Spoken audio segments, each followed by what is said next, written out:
I chose Integrated Natural Sciences because I chose biology and physics at A-level, and I did really enjoy both of them, and I wanted to link them together in one course at uni. Another natural science courses looked good, but they just didn't really link them together in the same way. They were just separate modules, and when I saw this one I could see that they were really closely linked, and that was really what I wanted.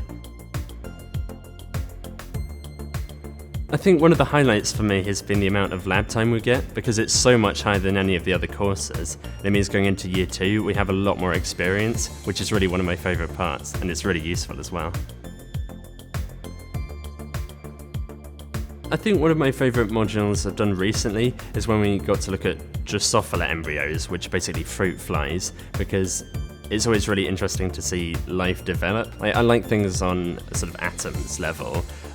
but being able to look at a whole creature is really good, and I think maybe that's something I'd like to move towards in future.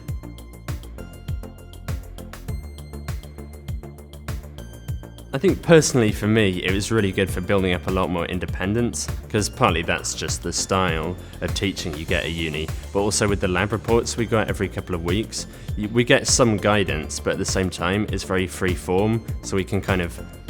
explore that ourselves, I suppose. I love how close-knit it is, because if I ever get stuck, I know I can ask one of my other course mates, and the staff support's really good as well, because there aren't many courses where you could just send an email to your course director and the next day have a chat with them about what you want to change, and have that actually happen, so that's really nice.